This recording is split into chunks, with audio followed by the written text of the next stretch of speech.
Bonjour les potes, j'espère que vous allez tous très bien. Moi ça va super. Aujourd'hui on se retrouve pour une nouvelle vidéo sur YouTube. Donc le titre de la vidéo ça va être quoi prendre comme voiture pour ses 18 ans. Donc dans la vidéo on va parler quoi prendre comme voiture en première voiture, quoi prendre en termes essence, diesel, en termes thermiques quoi, euh, en boîte auto ou en boîte méca, citadine ou pas, puissance fiscale, pour ceux qui savent pas qu'est-ce que c'est tout simplement la puissance de la voiture. Si c'est 90 chevaux, 120, 200, 300, vous m'avez compris, c'est parti. Donc on va se diriger tout de suite sur YouTube. Avant que la vidéo commence, n'oubliez pas surtout de liker la vidéo et de la partager pour qu'on obtienne les 100 abonnés le plus rapidement possible. Dans tout ça, on va commencer, bien sûr, à aller sur le Bon Coin. Vous pouvez aller sur n'importe quel site. Moi, je prends le Bon Coin parce que c'est plus simple pour moi. Donc, on va aller dans la catégorie voiture, tout simplement. Donc, bon, là, on va descendre. Voilà. Donc, là, on va prendre voiture. Voilà. Si ça veut bien, bien sûr.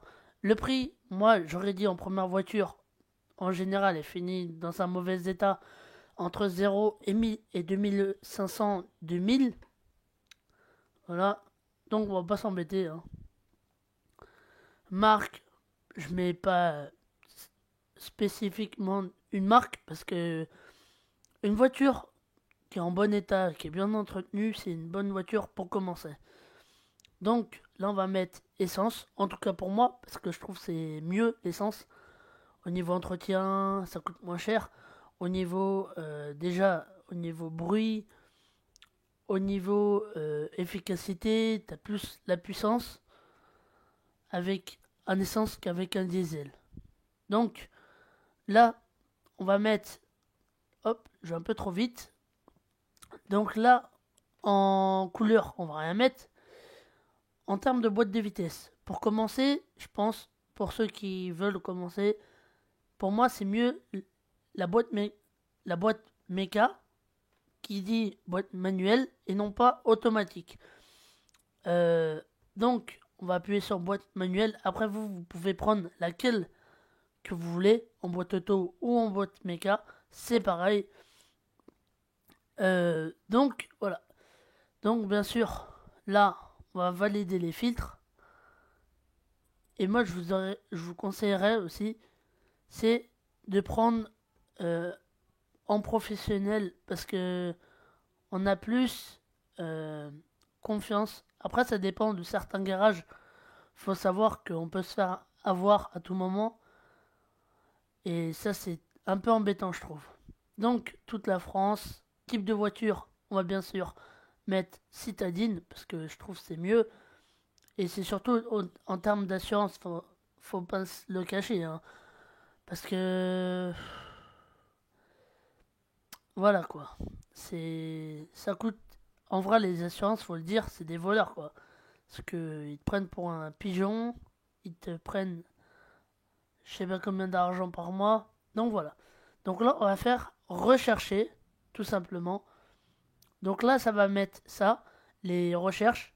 Et nous, on va faire, non pas particulier, mais professionnel. Du coup, on va enlever particulier, en sachant que, en enlevant les particuliers, on peut aussi perdre beaucoup de bonnes occasions. Mais moi, je préfère en tout cas professionnel, mais ça veut rien dire, hein. Je vous dis ça, ça veut rien dire. Donc, là, on va mettre ça. Hop, on va enlever particulier. Tac. Et là, on va chercher les annonces. Donc, bon, là, on n'en a pas beaucoup, mais bon, on va essayer de faire mieux. Donc, pour commencer, voilà. Donc, pour commencer, on a une on a une Ford Fiesta, pardon, 1,3 litre, 5 portes, kit distribution 9, bon état, 2490. Ça va, c'est raisonnable, malgré l'âge de la voiture. Faut pas après non plus crier sur les toits quoi.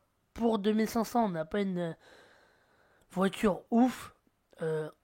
En sachant que c'est une première voiture, il vaut mieux avoir une petite voiture qui roule bien qu'une grosse voiture et la tue en à peine un an. Donc, Ford Fiesta de 1997, 150 000 km, essence manuelle. Déjà, ça, c'est un bon point. Après, sur les annonces, surtout à bien vérifier, euh, la marque, le prix et le kilométrage, parce que faut se méfier surtout des vieilles voitures comme ça. Les voitures peuvent avoir pas le bon kilométrage, c'est-à-dire que, admettons, le monsieur, il va dans un garage, il dit moi je veux baisser le kilométrage de ma voiture. Le garage il dit bon bah on va vous prendre temps et hop on peut vous le descendre. En attendant vous achetez la voiture, vous faites les papiers et là quoi, qu'est-ce qui se passe?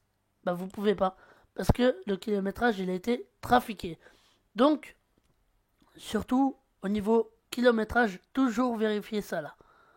Toujours. Donc, il y a une appli qui existe, c'est Car Vertical. Après, je reste là dans les détails parce que bon, c'est pas un partenariat. C'était juste une vidéo pour vous dire, pour pas vous faire arnaquer, surtout au niveau kilométrage, au niveau vol, au niveau carrosserie, si elle n'a pas été accidentée, tout ça. Bon, bref. Voilà, on va passer à la description. On va voir. Donc, pour une première voiture, franchement, c'est vraiment raisonnable. 150 000 km pour une petite voiture comme ça va. Donc, garage, tac tac, ok, 158 000 km, même propriétaire depuis 2006. Suivi d'entretien complet, garage, bon état. Oh, bah déjà, déjà là, c'est un bon point. Déjà, 158 000 km, même propriétaire depuis 2006. Après, ils le disent, mais on peut pas le vérifier. Voilà. Aucun frais à prévoir, contrôle technique, ok. Kit distribution 9, vidange 9, kit embrayage plus frein arrière plus triangle de suspension récent, ok. Faible consommation et coût en assurance. Regardez, déjà, ça là pour une première voiture, c'est juste parfait. Parce que les assurances, ils vont voir au niveau puissance, au niveau consommation. Après ça, c'est vous que ça rentre dans votre budget au niveau coût de l'assurance. Ce que je répète, les assurances, quand t'es jeune permis, ils te bouffent. Mais littéralement, ils profitent parce qu'ils prennent des sécurités, c'est normal. Mais bon, après, je trouve ça un peu abusé quand même. Donc, déjà, faible consommation et faible coût d'assurance. Déjà, ça, c'est un super bon point pour la voiture. Voilà, après, hop, je vais pas mettre plus. Donc, après, on va prendre une autre voiture. Par exemple, ça aussi, c'est une bonne voiture, faut le savoir. Une Ford Fiesta, 80 chevaux, garantie 3 mois. Bon, moi, ça, on s'en fout. Euh, tac. Après, on a une Hyundai Gaze. Ah, par contre, ça, j'enlève tout de suite cette annonce. Oubliez ça. Après, pour ceux qui aiment bien, prenez. Mais moi, je vous conseille pas. Parce que c'est pas. Pour moi, c'est pas fiable. Ah, du moment que tu l'entretiens, ça peut être fiable. Pardon. Mais après, ça reste basique, quoi. Après, c'est pas top comme bagnole. Ça a pas de forme spécifique et tout ça. Après, on a une voiture. Bah, tiens, une Opel Corsa. 1 litre, 60 chevaux. Franchement, le kilométrage, je sais pas c'est quoi. On va regarder d'ailleurs tout de suite. 159 000 km de 2009, essence. Corsa, ok. Ok. Alors, les photos, ça donne quoi? Tac, ok. Ça va, c'est pas mal comme voiture. Moi, je préfère vous le dire. C'est pour une première voiture, ça va, c'est pas mal. Au niveau intérieur, c'est pas mal. Franchement, pour une petite première voiture, ça va, ça passe. Après, faut pas s'attendre à un truc de guerre, hein, quoi. Euh, Et après, on va prendre une autre voiture. Après, voilà, 159 000 km, on l'a dit. Voilà. Après, faut voir aussi les intérieurs, le kilométrage et surtout le kilométrage. Il faut se méfier. Surtout avant d'acheter, vous vérifiez le kilométrage sur Car Vertical. Donc, après, on a une petite Ford Fiesta. Ford Ka, pardon. Après, vous pouvez en acheter une, c'est bien comme voiture. Moteur à chaîne increvable.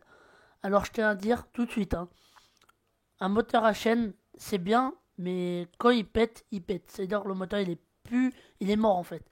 C'est la chaîne du moteur. C'est comme une courroie de distribution. Si elle vient casser, c'est le moteur qui casse avec. Donc, je préfère vous le dire, c'est mieux un moteur à chaîne. Donc, bon, là, elle est 2002, 1990 euros. Ah, celle-là, elle a moins de kilomètres. Alors, 129 000 km, essence 2002, Ford K. Ok. 1 litre 3, 5 chevaux.